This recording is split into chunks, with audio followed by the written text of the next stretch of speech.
Hey everyone, in this video I'm going to show you how to transfer money from TD Bank to another bank account. It's actually really easy.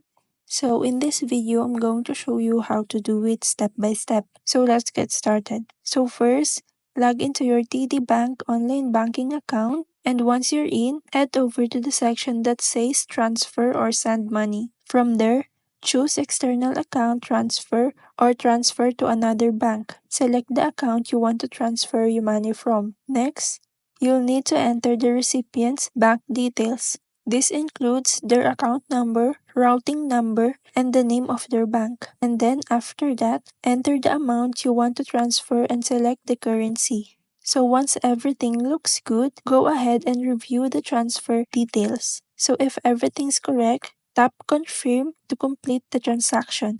So just a heads up, some transfers may need to be scheduled in advance depending on the other bank's policies. And that's it. You've just transferred money from TD to another bank. Thanks for watching.